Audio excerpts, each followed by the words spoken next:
ఇది 2021. అయితే 2010 నుంచి 2020 మధ్యలో ఒక దశాబ్దం అయితే గడిచిపోయింది. ఆ దశాబ్దాన్ని దాటి మనం మరో కొత్త దశాబ్దంలోకి ఎంటర్ అయ్యాం. అయితే ఆ దశాబ్దంలో అప్పటి వరకు జవాబు దొరకని చరిత్రలోని గొప్ప గొప్ప మిస్టరీలకి జవాబులు అయితే దొరికాయి. అండ్ బాగా పెరిగిన టెక్నాలజీ కారణంగా కొన్ని కావచ్చు, కొన్ని సీక్రెట్ ఫైల్స్ కారణంగా కొన్ని కావచ్చు, మనకి జవాబులను అయితే ఇవ్వడం జరిగింది. సో అవన్నీ కూడా ఇప్పుడు మనం ఈ వీడియోలో తెలుసుకుందాం. అంటే గడిచిన దశాబ్దంలో పూర్తిగా జవాబు దొరికిన కొన్ని మిస్టరీల గురించి అయితే ఇప్పుడు క్లియర్ గా తెలుసుకోవడానికి ట్రై చేద్దాం. అందులో ఎమిలియా ఎర్హార్ట్ గురించి ఉండి ఉండొచ్చు, అలాగే ఆల్కాట్రాజ్ ప్రెజర్ నుంచి తప్పించుకున్న ముగ్గురు గురించి ఉండి ఉండొచ్చు, లేదంటే జాక్ ది రిప్పర్ కోసం ఉండి ఉండొచ్చు, ఏవైనా ఉండొచ్చు. సో ఇంకెందుకు late, let's get into the video. Number 1, disappearance of Amelia Earhart. ఇది ఏవియేషన్ చరిత్రలో అతిపెద్ద మిస్టరీస్ లో ఒకటి, అలాగే 20వ శతాబ్దంలోని అతిపెద్ద మిస్టరీస్ లో ఒకటి. పియనీర్ ఆఫ్ ఏవియేషన్, అలాగే ఉమెన్ ఎంపవర్మెంట్ కి ఒక సింబల్, ఒకప్పుడు ఇంటర్నేషనల్ స్టార్ ఈమె. అలాంటిది ఈమె కనిపించకుండా మాయమైపోయింది. సో ఆమె మాయమైపోవడం కూడా ఇంటర్నేషనల్ హెడ్లైన్ గానే మారిపోయింది. అండ్ ఆకాశంలో ప్రయాణిస్తూ జూలై 2, 1937 సడన్ గా కనిపించకుండా పోయింది. అసలు ఏమైందనేది ఎవరికి కూడా అర్థం కాలేదు. నిజానికి ఆమె యొక్క అకాంప్లిష్మెంట్స్ అనేవి చాలా ఎక్కువగా ఉంటాయి, అందుకని ఆమెకి అంత పేరైతే వచ్చింది. ఆమె మాయమైపోవడానికి ముందు మొట్టమొదటిసారిగా అట్లాంటిక్ ఓషన్ ని దాటిన మహిళగా రికార్డు సృష్టించింది. ఆ తర్వాత మొట్టమొదటిసారి నార్త్ అమెరికా మీదుగా ఎగిరిన మహిళగా కూడా రికార్డు సృష్టించింది. అంటే ఈ తీరం నుంచి ఆ తీరం వరకు ఎగరడం జరిగింది. ఆ తర్వాత 1937లో ఆమె మొత్తం భూమి మొత్తాన్ని కూడా చుట్టూ వచ్చిన మహిళగా రికార్డు సృష్టించింది ఆమె. అయితే ఆ తర్వాత మళ్ళీ ఇంకొకసారి ఈ రికార్డు సృష్టించాలన్న ఉద్దేశంతో ఆమె తన యొక్క లాక్హీడ్ మోడల్ 10 ఎలక్ట్రాలో తన యొక్క నావిగేటర్ అయిన ఫ్రెడ్ నూనెన్ తో కలిసి తన యొక్క ప్రయాణాన్ని మొదలుపెట్టింది. అయితే జూన్ 1 తన యొక్క ప్రయాణాన్ని మొదలుపెట్టింది. అండ్ రీఫ్యూలింగ్ కోసం చాలా స్టాప్స్ ముందుగానే సెలెక్ట్ చేసుకుంది. అండ్ మెయింటెనెన్స్ కోసం కూడా కొన్ని స్టాప్స్ సెలెక్ట్ చేసుకుంది. ఇంకొక 7,000 మైళ్ళు ప్రయాణించినట్టయితే ఆమె యొక్క జర్నీ అనేది కంప్లీట్ గా పూర్తయిపోతుంది. అయితే ఆ రోజు ఎమిలియా ఎర్హార్ట్ మరియు నూనెన్ వీళ్ళిద్దరూ కూడా న్యూ గినియాలోని లియా ఎయిర్ ఫీల్డ్ అనే ఒక ఎయిర్ ఫీల్డ్ ని వదిలి బయలుదేరడం జరిగింది. ఆ రోజు డేట్ జూలై 2. అండ్ కొన్ని గంటల తర్వాత ఆమె ఎయిర్ క్రాఫ్ట్ తో మొత్తం అన్ని రకాల కమ్యూనికేషన్స్ కూడా తెగిపోయాయి. ఆ కమ్యూనికేషన్స్ తెగిపోయే టైంకి ఆమె విమానం పసిఫిక్ ఓషన్ యొక్క పై భాగంలో ఉంది. సో ఆమె నావిగేటర్ ఆ తర్వాత మరి ఇంకేమైపోయారనేది ఎవరికి తెలియలేదు. వాళ్ళ నుంచి ఎటువంటి మాట కూడా వినబడలేదు. ప్రపంచం మొత్తం కూడా వాళ్ళ కోసం వెతికింది. అండ్ వాళ్ళ కోసం జరుగుతున్న రెస్క్యూ ఆపరేషన్స్ గురించి ఎప్పటికప్పుడు తెలుసుకుంటూనే వచ్చింది ఆ టైంలో. బట్ ఎంత ప్రయత్నించినా కూడా వాళ్ళు ఏమయ్యారని తెలియలేదు. ఆ టైంలో కొన్ని వేరు వేరు రకాల థియరీస్ వచ్చాయి. వాళ్ళు బ్రతికే ఉన్నారు, వేరే ప్రాంతానికి వెళ్ళిపోయారన్న థియరీ కూడా వచ్చింది. సో ఫైనల్ గా ఈ పజిలింగ్ డిసపియరెన్స్ కోసం అప్పట్లో జవాబు అయితే దొరకలేదు. సుమారుగా 80 ఏళ్లు పట్టింది దీనికి జవాబు దొరకడానికి. ఫైనల్ గా 2018 ఒక స్టడీ చేయడం జరిగింది యూనివర్సిటీ ఆఫ్ టెనసీలో. అండ్ వాళ్ళు చేసిన స్టడీ ఏంటంటే ఎమిలియా ఎర్హార్ట్ చనిపోయిందనే విషయాన్ని మనకు తెలియజేస్తుంది. నిజానికి 1940లో అంటే ఎమిలియా ఎర్హార్ట్ యొక్క ప్లేన్ కనిపించకుండా పోయిన 3 ఏళ్ల తర్వాత కొంతమందికి నీటిలో హ్యూమన్ స్కెలిటల్ రిమైన్స్ అనేవి నిక్ అమారో అనే ప్రాంతం దగ్గర దొరికాయి. ఇది ఒక ఎంటీ రిమోట్ ఐలాండ్. ఇది వెస్టర్న్ పసిఫిక్ ఓషన్ లో ఉంటుంది. అండ్ ఆ ప్రాంతంలోనే ఎమిలియా ఎర్హార్ట్ యొక్క విమానం అనేది క్రాష్ అయిపోయిందని చెప్పి అప్పట్లో చాలా మంది అభిప్రాయపడడం కూడా జరిగింది. సో డెఫినెట్ గా ఆ ప్రాంతంలోనే ఆమె ఎక్కడైనా ఉండి ఉండొచ్చు అని అయితే ఆమె కోసం వెతుకుతున్న టైంలో ఈ హ్యూమన్ స్కెలిటల్ రిమైన్స్ అనేవి నీటి లోపల కనబడ్డాయి. సో ఆ బోన్స్ ని తీసుకొని వచ్చి స్టడీస్ చేయడం జరిగింది. ఇమీడియట్ గా దాని గురించి రిజల్ట్ అయితే రాలేదు. కానీ ఫైనల్ గా రీసెర్చర్ అయిన రిచర్డ్ చాన్స్ వాటన్నింటినీ కూడా స్టడీ చేసి ఏమని చెప్పాడంటే మోడర్న్ ఫోరెన్సిక్ ఆస్ట్రాలజీ అలాగే ఫోటో కంపారిజన్ అనాలిసిస్ ను ఉపయోగించి ఆ బోన్స్ ఎమిలియా ఎర్హార్ట్ వన్ నమ్ముతున్నామని తెలియజేశాడు. అండ్ ఫైనల్ గా ఈ మిస్టరీ వీడిందని తెలియజేశాడు. అండ్ ఆ బోన్స్ కి సంబంధించిన ఏకైక డాక్యుమెంటెడ్ పర్సన్ ఎమిలియా ఎర్హార్టే, ఇంకెవరూ కాదని చెప్పాడు. సో అలాగా ఆ మిస్టరీ వీడింది. బట్ ఇప్పటికీ కూడా చాలా మంది దాన్ని యాక్సెప్ట్ చేయట్లేదు. But majority of the people అది నిజమని యాక్సెప్ట్ చేయడం జరిగింది. హాయ్ ఫ్రెండ్స్, మీరు ఎప్పుడైనా సరే 5,000 రూపాయల ప్రొడక్ట్ 250 రూపాయలకు రావడానికి గమనించారా? లేదు కదా. కానీ అమెజాన్, ఫ్లిప్కార్ట్ లాంటి కంపెనీస్ ఏం చేస్తూ ఉంటాయంటే కొన్ని గోల్డెన్ హవర్స్ టైంలో మెగా డీల్స్ ఇస్తూ ఉంటాయి. ఆ డీల్స్ టైంలో ఒక్కొక్క ప్రొడక్ట్ మీద 90% నుంచి 95% వరకు డిస్కౌంట్ అయితే ఉంటుంది. అయితే ఈ డీల్స్ కోసం మీరు కాన్స్టెంట్గా ఆ యాప్స్ చెక్ చేస్తూ ఉండలేరు కదా. కానీ మీకోసం నేను వాటన్నిటిని కూడా కాన్స్టెంట్గా చెక్ చేస్తూ ఉంటాను. అండ్ దాంట్లో ఎప్పుడు ఏ డీల్ పెట్టినా కూడా ఇమీడియట్గా మీకు ఆ ప్రొడక్ట్ని అయితే షేర్ చేస్తాను. మీరు ఇమీడియట్గా ప్రొడక్ట్ని పర్చేస్ చేయొచ్చు దాని నుంచే. అండ్ అంతేకాదు కొన్ని ఎక్స్ట్రాడినరీ ప్రొడక్ట్స్ ఉంటాయి, వాటిని మీరు బయట ఎక్కడ కూడా చూడరు. వాటి గురించి కూడా నేను మీకు షేర్ చేస్తాను. మీరు సింపుల్గా చేయాల్సింది ఒకటే, కింద డిస్క్రిప్షన్లో మన టెలిగ్రామ్ ఛానల్ లింక్, మన వాట్సాప్ ఛానల్ లింక్, మన ఇన్స్టా బ్రాడ్కాస్ట్ ఛానల్ లింక్ ఉంటాయి. వీటిలో మీరు ఏ యాప్ ఎక్కువగా వాడతారో ఆ యాప్కి సంబంధించిన లింక్ మీద క్లిక్ చేసి ఆ యాప్లో ఉన్న మన ఛానల్ని ఫాలో అవ్వండి. దాంట్లో రెగ్యులర్గా చాలా ప్రొడక్ట్స్ అయితే మీకు అప్డేట్ అవుతూ ఉంటాయి. అండ్ ఆ ప్రొడక్ట్స్లో మీకు ఏది నచ్చినట్టయితే దాన్ని మీరు కొనుగోలు చేయొచ్చు వెంటనే. సో డిస్క్రిప్షన్లో లింక్స్ ఉన్నాయి, వెంటనే ఫాలో అవ్వండి. Number 2, the బ్లూప్. 1997లో ఒక ఇన్సిడెంట్ జరిగింది. యునైటెడ్ నేషన్స్ వాళ్ళ యొక్క national oceanic and atmospheric administration వాళ్ళు నీటి లోపల ఒక భారీ శబ్దాన్ని అయితే రికార్డ్ చేయడం జరిగింది. అప్పటి వరకు అంత భారీ శబ్దాన్ని ఎవ్వరు కూడా వినలేదు, ఎవరు రికార్డ్ చేయలేదు. సో సుమారుగా నిమిషం పాటు వచ్చిన ఆ లో ఫ్రీక్వెన్సీ సౌండ్ కి అఫీషియల్ గా ద బ్లూప్ అన్న పేరు అయితే పెట్టడం జరిగింది. బట్ అది ఎక్కడి నుంచి వచ్చింది అనేది అయితే మాత్రం ఒక మిస్టరీగానే మిగిలిపోయింది. కొంతమంది ఏమన్నారంటే నీటిలో నివసిస్తున్న ఒక భారీ బ్లూ వేల్ నుంచి ఆ శబ్దం వచ్చి ఉండొచ్చు అని తెలియజేశారు. ఇలాగ ఎక్కడి నుంచి వచ్చిందనేది ఎవరు కూడా క్లారిటీగా చెప్పలేకపోతున్నప్పటికీ చాలా రకాల కాన్స్పిరసీ థియరీస్ అయితే పుట్టడం జరిగింది ఆ టైంలో. బట్ అవేవి కూడా నిజాన్ని చెప్పలేకపోయి. కొంతమంది మెగాలోడాన్ షార్క్ కూడా నీటి లోపల ఉంది, అదే శబ్దం చేసిందన్నారు. కొంతమంది ప్లెజియోసార్ చేసిందన్నారు. కొంతమంది అయితే జైంట్ స్క్విడ్ చేసిందన్నారు. ఇలా వేరు వేరు రకాలుగా వాళ్ళ అభిప్రాయం తెలియజేయడం జరిగింది. బట్ ఏవి నిజమని ప్రూవ్ అవ్వలేదు. బట్ ఫైనల్ గా 2010లో సుమారుగా 5 ఏళ్ల పాటు అండర్ వాటర్ సర్వే అనేది బ్రాన్స్ఫీల్డ్ స్ట్రైట్ లో అలాగే డ్రేక్ ప్యాసేజ్ లో చేసిన తర్వాత శాస్త్రవేత్తలు నార్థన్ టిప్ ఆఫ్ అంటార్క్టికా దగ్గర ఒక విషయాన్ని కనుగొనడం జరిగింది. అదేంటి అంటే ఆ ప్రాంతంలో కూడా సేమ్ అలాగే ఒక లో ఫ్రీక్వెన్సీ సౌండ్ అనేది చాలా పెద్దగా వినిపించింది. ఇంతకీ అది దేని నుంచి వచ్చిందో తెలుసా? ఐస్, మంచు, పెద్ద పెద్ద మంచు దెబ్బలు అనేవి ఉంటాయి. అండ్ ఆ మంచు దెబ్బలు అనేవి గ్లోబల్ వార్మింగ్ కారణంగా విరిగిపోతూ ఉంటాయి కదా. సో వాటి నుంచి వచ్చే శబ్దం యొక్క ఎకోస్ అనేవి చాలా భయంకరంగా బ్రేక్ అయిపోతూ క్రాక్ అయిపోతూ మనకు వినిపిస్తూ ఉన్నాయి. అండ్ అది కూడా ఒకట్లా కాదు, కొన్ని వేల రకాల శబ్దాలలాగా మనకు వినిపిస్తూ ఉన్నాయి. దీనిని ఐస్ క్వేక్స్ అని పిలుస్తూ ఉంటారు. ప్రతి ఏడాది ఇలాంటివి జరుగుతూ ఉంటాయి క్లైమేట్ చేంజ్ కారణంగా. సో శాస్త్రవేత్తలు ఆ శబ్దాన్ని రికార్డ్ చేసిన తర్వాత ఇది కూడా ఎగ్జాక్ట్ గా ద బ్లూప్ లాగే ఉందని అర్థం చేసుకొని అండ్ ఆ బ్లూప్ శబ్దం కూడా దీని కారణంగానే వచ్చి ఉండొచ్చని అయితే కన్ఫర్మ్ చేయడం జరిగింది. సో అలాగే ద బ్లూప్ యొక్క మిస్టరీ అనేది ఫైనల్ గా వీడింది. Number 3, the Alcatraz. Alcatraz jail గురించి మనకందరికీ తెలిసిందే. ఇది మోస్ట్ ఫేమస్ ప్రిజన్. అండ్ దీనిలో ఇంకా ఫేమస్ ప్రిజన్ బ్రేక్ అనేది 1962లో జరిగింది. ఆ జైల్లో ఉన్న 3 ఖైదీలైన ఫ్రాంక్ మోరిస్ అలాగే బ్రదర్స్ అయిన జాన్ మరియు క్లారెన్స్ యాంగ్లిన్, వీళ్ళు 3 కూడా ఆ జైలు నుంచి తప్పించుకోవడం జరిగింది. సో దీన్ని most inescapable prison in history అని పిలుస్తూ ఉంటారు. అలాంటి దాని నుంచే తప్పించుకున్నారంటే చాలా గ్రేట్. ఎందుకంటే ఈ ఆల్కట్రాజ్ అనేది శాన్ ఫ్రాన్సిస్కో తీరంలోని ఒక రిమోట్ ఐలాండ్, అంటే ఎవ్వరూ నివసించని ఒక ఖాళీ ద్వీపం మీద ఉంటుంది. అండ్ దానికి గార్డ్స్ కూడా చాలా ఎక్కువగా ఉంటారు. అండ్ కంప్లీట్ గా చల్లగా ఉన్న నీళ్లతో ఇది మొత్తం సరౌండ్ చేయబడి ఉంటుంది. సో దాని వలన దీని నుంచి తప్పించుకోవడం అనేది almost impossible. And of course ఎవరో తప్పించుకోకూడదన్న ఉద్దేశంతోనే దీన్ని అలా నిర్మించడం జరిగింది.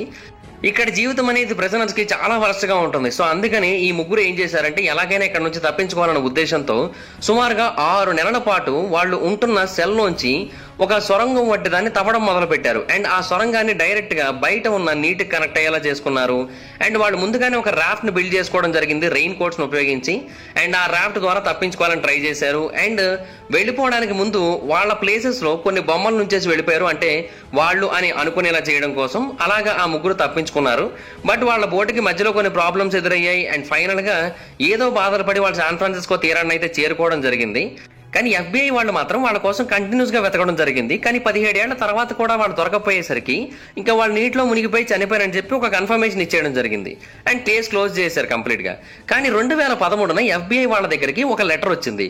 ఆ లెటర్ చాలా మిస్టీరియస్ గా అనిపించింది. ఎందుకంటే దాని యొక్క ఆథర్ పేరు జాన్ యాంగ్లిన్, అంటే తప్పించుకున్న 3లో ఒకరు. అతను ఏమని చెప్పాడంటే మేము 3 కూడా జూన్ 1962 సక్సెస్ఫుల్ గా తప్పించేసుకున్నాం. అండ్ ఆ 3లో 2 చనిపోయారు. ప్రస్తుతాన్ని నేను ఒక్కడనే బ్రతికి ఉన్నాను. నాకు కూడా క్యాన్సర్ ఉంది, నా పరిస్థితి కూడా బాగోలేదు. నేను మిమ్మల్ని ఒకటి కోరుకుంటున్నాను, దయచేసి నాకు మెడికల్ ట్రీట్మెంట్ ఇప్పించగలరా, నేను లొంగిపోతాను అని అయితే అడగడం జరిగింది. అయితే FBI వాళ్ళు దాని గురించి ఇన్వెస్టిగేషన్ చేశారు, కానీ వాళ్ళు ఏమీ తెలుసుకోలేకపోయారు. అండ్ FBI వాళ్ళు తన కోసం వెతుకుతున్నారని తెలిసిందో ఏమో ఆ లెటర్ రాసినప్పటికీ కూడా అతను లొంగిపోవడానికి అయితే ముందుకు రాలేదు. బట్ 2 ఏళ్ల తర్వాత అంటే 2015లో ఒక ఎవిడెన్స్ దొరికింది. హిస్టరీ ఛానల్ వాళ్ళు ఒక ఫోటోను చూపించడం జరిగింది. అది ఇదే. ఆ ఫోటోలో అప్పుడెప్పుడో జైలు నుంచి తప్పించుకున్న జాన్ మరియు క్లారెన్స్ వీళ్ళిద్దరూ కూడా చాలా హ్యాపీగా కనిపించారు. ఈ ఫోటోను తీసిన ప్రాంతం బ్రెజిల్, అంటే వాళ్ళు తప్పించుకున్న 13 ఏళ్ల తర్వాత వాళ్ళు బ్రెజిల్లో హ్యాపీగా నివసిస్తున్నప్పుడు తీసిన ఫోటో ఇది. సో డెఫినెట్ గా వాళ్ళు సేఫ్ గానే ఉన్నారని అయితే అప్పుడు హిస్టరీ టీవీ వాళ్ళు కూడా కన్ఫర్మ్ చేయడం జరిగింది. సో వాళ్ళు చనిపోలేదు నీటి లోపల, వాళ్ళ తర్వాత అక్కడికి వెళ్ళి నార్మల్ గా బ్రతుకుతూనే చనిపోయారని అయితే తెలియజేశారు. Mystery of Antarctica. బేసిక్ గా అంటార్క్టికాలోని మిస్టరీలను ఛేదించడం అనేది అంత ఈజీ ఏమీ కాదు. ఎందుకంటే అది పూర్తిగా గడ్డగట్టి ఉన్న ఒక ఖండం. అండ్ అది కూడా చాలా పెద్దగా ఉంటుంది. అండ్ క్లైమేట్ కూడా చాలా వరస్ట్ గా ఉంటుంది. మనం వెళ్ళి అక్కడ బ్రతకలేం కూడా. సో అందువలన అంటార్క్టికాలోని మిస్టరీస్ ని పూర్తిగా ఛేదించడం అనేది ఆల్మోస్ట్ ఇంపాసిబుల్. అది ఇప్పటికీ చాలా సార్లు మనకి క్లారిటీ వచ్చింది కూడా. బట్ టెక్నాలజీ అనేది పెరిగిన తర్వాత, అలాగే మనుషుల్లో డిటర్మినేషన్ పెరిగిన తర్వాత కొన్ని కొత్త కొత్త విషయాలకి జవాబులు అయితే తెలుసుకుంటూ ఉన్నారు. అలాగే అంటార్క్టికాలో రీసెంట్ గా కొత్త బయటపడుతూనే ఉన్నాయి. అంటే అంతకు ముందే అక్కడ బ్లడ్ వాటర్ ఫాల్స్ అయితే డీకోడ్ చేయడం జరిగింది. అది ఐరన్ ఆక్సైడ్ కారణంగా అలా వస్తుంది అని. బట్ కొత్తవి పుడుతూనే ఉన్నాయి. అంటే ఆ ప్రాంతంలో ఒక లేక్ అనేది బయటపడింది. అది హాట్ లావా లేక్. దాని నుంచి కంటిన్యూస్ గా లావా బయటకు వస్తోంది. దాని కింద ఒక అగ్నిపర్వతం ఉన్నదని అయితే కన్ఫర్మ్ చేయడం జరిగింది ఇప్పటికైతే. బట్ అది కూడా పూర్తి స్థాయిలో పరిశోధన చేసిన తర్వాత తెలియజేయాల్సి ఉంటుంది. అండ్ కొన్ని సింక్ హోల్స్ ఉన్నాయి. ఆ సింక్ హోల్స్ అనేవి ఎందుకు ఏర్పడ్డాయి అనేది కూడా తెలియజేశారు. అంటే ఆ ప్రాంతంలో పై భాగంలో ఐస్ అనేది పూర్తిగా గడ్డకట్టేసి ఉన్నప్పటికీ కూడా కింద భాగంలో అంటే భూమి యొక్క పొరల్లో వేడి అనేది ఇప్పటికీ ఉంది. సో ఆ ప్రెషర్ కారణంగా పైన ఉన్న ఐస్ అడ్డేస్తూ ఉండడం వలన ఆ ప్రెషర్ అనేది ఒక్కసారిగా బ్లాస్ట్ అయింది. సో అందువలన సింక్ హోల్స్ ఫామ్ అయ్యాయని తెలియజేశారు. అండ్ ఆ తర్వాత అక్కడ కొన్ని కొత్త జీవులు కనిపించాయి. అందులో సీ క్యూకుంబర్ చాలా అంటే చాలా ప్రత్యేకమైంది. ఎందుకంటే ఇది నీటి లోపల సుమారుగా 11,000 అడుగుల లోతులో కూడా అంత ప్రెషర్ ఉన్నా కూడా ఇది నివసించగలుగుతూ ఉంటుంది, సేఫ్ గా బ్రతకగలుగుతూ ఉంటుంది. సో దాని గురించి ఇంకా తెలుసుకోవాల్సి ఉంటుంది, దాని యొక్క బయాలజీ గురించి.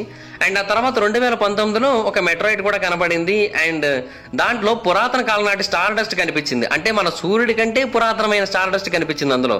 సో దాని గురించి కూడా ప్రస్తుతాన్ని పరిశోధన చేస్తున్నారు. అది ఎక్కడి నుంచి వచ్చింది, ఎలా వచ్చిందని తెలుసుకోవడానికి. అదైతే మాత్రం ఇంకా జవాబు దొరకలేదు. కానీ ఒక ఐలాండ్ మీద మాత్రం ఐస్ అనేది పేరుకోవట్లేదు. అండ్ దాని చుట్టుపక్కల ఉన్న వాటర్ కూడా కొంచెం వెచ్చగానే ఉంటున్నాయని అయితే తెలిసింది. అది ఎందుకో తెలుసుకోవడానికి ట్రై చేద్దామంటే అక్కడికి వెళ్ళడం కుదరలేదు. కానీ శాటిలైట్ ఇమేజింగ్ ద్వారా ఒక విషయం తెలుసుకున్నారు. అదేంటంటే ఆ ప్రాంతంలో సుమారుగా 1.5 అడెలే పెంగ్విన్స్ ఉన్నాయి. అంటే 15 లక్షల పెంగ్విన్స్ ఉన్నాయి ఆ ఐలాండ్ మీద. సో మనుషులు ఎవరైనా వెళ్ళినట్టయితే డెఫినెట్ గా ఇంకా వాళ్ళ పని అంతే ఇంకా. సో ఈ విషయాన్ని కూడా చెప్పాను కదా, శాటిలైట్ ఇమేజెస్ ఉపయోగించి స్పేస్ ద్వారా తెలుసుకోవడం జరిగింది, లేదంటే తెలిసేది కాదు. సో ఆ పెంగ్విన్స్ అన్న అక్కడ నివసిస్తూ ఉండడం వలనే ఆ ప్రాంతంలో ఐస్ అనేది పెద్దగా పేరుకోవట్లేదని అయితే తెలియజేశారు. జాక్ ది రిప్పర్ బేసిక్ గా లండన్ లోని ఫేమస్ మరియు అనోనమస్ కిల్లర్ ఇతను. అండ్ లండన్ నగరం అనేది ఒకప్పుడు 19వ శతాబ్దం టైంలో చాలా అంటే చాలా భయపడిందంటే దానికి కారణం ఇతనే. సుమారుగా 5 మందిని చంపేయడం జరిగింది, 5గురు కూడా ఆడవాళ్లే. అండ్ ఇతని యొక్క నేరాలు అనేవి చాలా భయంకరంగా ఉంటాయి. అందుకని ఇతన్ని జాక్ ది రిప్పర్ అని పిలుస్తూ ఉంటారు. ఎందుకంటే అతను మనుషుల్ని ఆల్మోస్ట్ ఇంకా రిప్ చేసేసి వాళ్ళ బాడీ నుంచి ఆర్గాన్స్ అనేవి బయటికి తీసేస్తూ ఉంటాడు. సో దాని కారణంగానే ఆ పేరైతే పెట్టడం జరిగింది.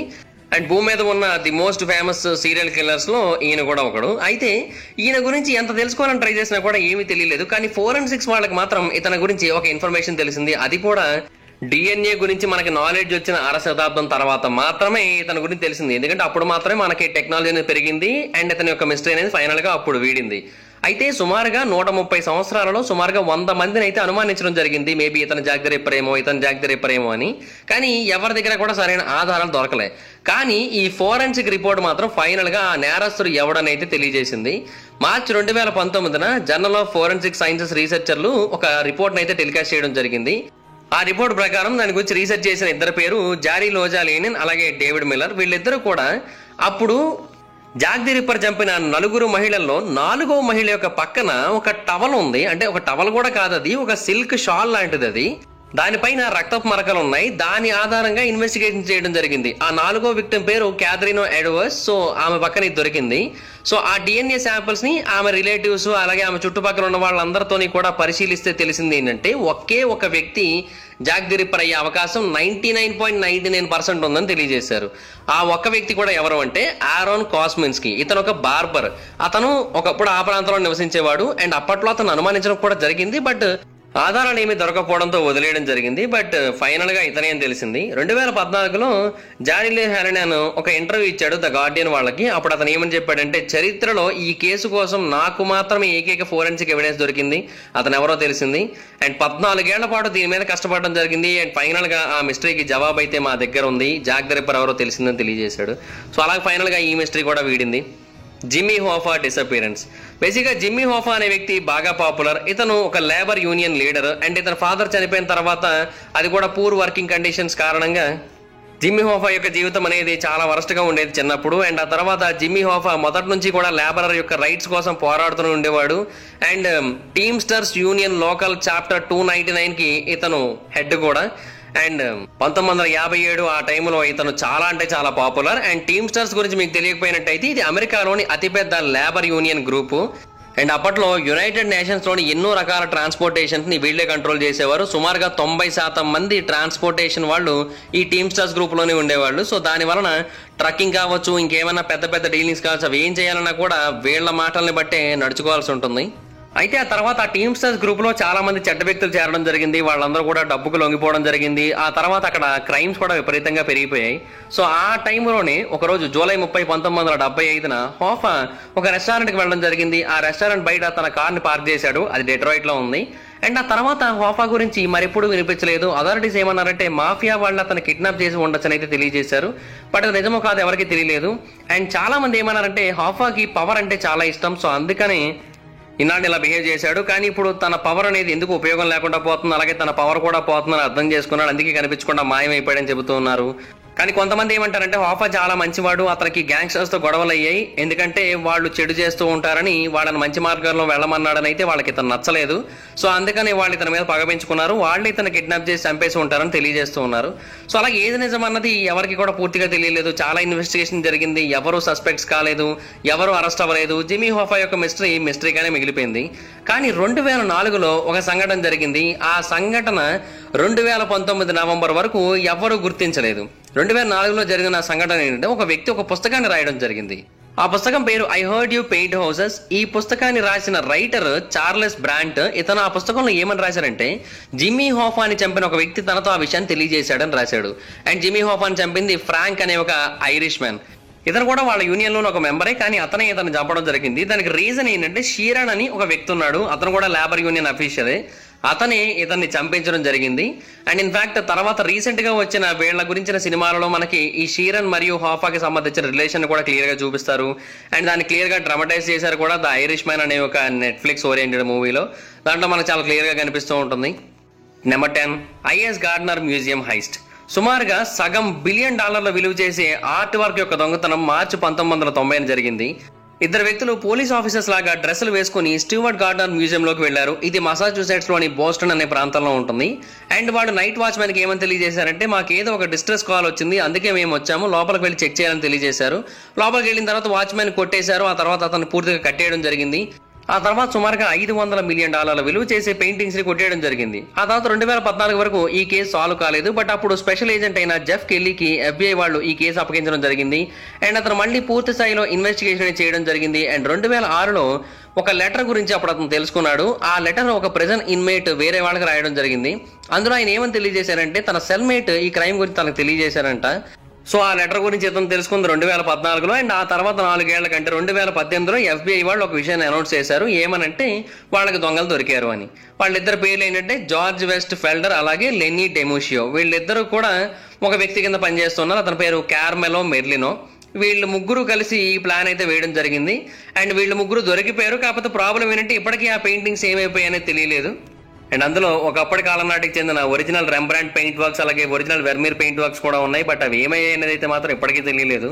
ఎక్కడో ఒక దగ్గర సేఫ్ గా ఉన్నాయని అయితే కొంతమంది అభిప్రాయపడుతున్నారు. బట్ ఏమో మరి. ఓకే గైస్, చూసారు కదా, ఇవి సాల్వ్ అయిన 10 బిగ్గెస్ట్ మిస్టరీస్. ఈ వీడియో కనుక మీకు నచ్చినట్లయితే లైక్ చేయండి, వీడియో షేర్ చేయండి, మా ఛానల్ సబ్స్క్రైబ్ చేసుకోండి, పక్కన బెల్ ఐకాన్ క్లిక్ చేయండి. వీడియో షేర్ చేయడం మాత్రం మర్చిపోతుంది. షేర్ చేస్తేనే వీడియో గురించి మా ఛానల్ గురించి తెలుస్తుంది. ఒకవేళ మీరు డైరెక్ట్ గా ఫాలో అవ్వాలనుకుంటే నా ఇన్స్టాగ్రామ్ ఐడి యొక్క లింక్ కింద డిస్క్రిప్షన్ లో ఉంటుంది. దాని మీద క్లిక్ చేసి మీరు నన్ను ఫాలో అవ్వచ్చు. Thank you guys, bye bye now. Hi friends, మీరు ఎప్పుడైనా సరే $5,000 ప్రొడక్ట్ $250 రావడానికి గమనించారా? లేదు కదా. కానీ అమెజాన్, ఫ్లిప్కార్ట్ లాంటి కంపెనీస్ ఏం చేస్తూ ఉంటాయంటే కొన్ని గోల్డెన్ హవర్స్ టైంలో మెగా డీల్స్ ఇస్తూ ఉంటాయి. ఆ డీల్స్ టైంలో ఒక్కొక్క ప్రొడక్ట్ మీద 90% నుంచి 95% వరకు డిస్కౌంట్ అయితే ఉంటుంది. అయితే ఈ డీల్స్ కోసం మీరు కాన్స్టెంట్గా ఆ యాప్స్ చెక్ చేస్తూ ఉండలేదు కదా. కానీ మీకోసం నేను వాటన్నిటిని కూడా కాన్స్టెంట్గా చెక్ చేస్తూ ఉంటాను. అండ్ దాంట్లో ఎప్పుడు ఏ డీల్ పెట్టినా కూడా ఇమీడియట్గా మీకు ఆ ప్రొడక్ట్ని అయితే షేర్ చేస్తాను. మీరు ఇమీడియట్గా ఆ ప్రొడక్ట్ని పర్చేస్ చేయొచ్చు దాని నుంచే. అండ్ అంతేకాదు కొన్ని ఎక్స్ట్రాడినరీ ప్రొడక్ట్స్ ఉంటాయి, వాటిని మీరు బయట ఎక్కడ కూడా చూడరు. వాటి గురించి కూడా నేను మీకు షేర్ చేస్తాను. మీరు సింపుల్గా చేయాల్సింది ఒకటే, కింద డిస్క్రిప్షన్లో మన టెలిగ్రామ్ ఛానల్ లింక్, మన వాట్సాప్ ఛానల్ లింక్, మన ఇన్స్టా బ్రాడ్కాస్ట్ ఛానల్ లింక్ ఉంటాయి. వీటిలో మీరు ఏ యాప్ ఎక్కువగా వాడతారో ఆ యాప్కి సంబంధించిన లింక్ మీద క్లిక్ చేసి ఆ యాప్లో ఉన్న మన ఛానల్ని ఫాలో అవ్వండి. దాంట్లో రెగ్యులర్గా చాలా ప్రొడక్ట్స్ అయితే మీకు అప్డేట్ అవుతూ ఉంటాయి. అండ్ ఆ ప్రొడక్ట్స్లో మీకు ఏది నచ్చినట్టయితే దాన్ని మీరు కొనుగోలు చేయొచ్చు వెంటనే. సో డిస్క్రిప్షన్లో లింక్స్ ఉన్నాయి, వెంటనే ఫాలో అవ్వండి.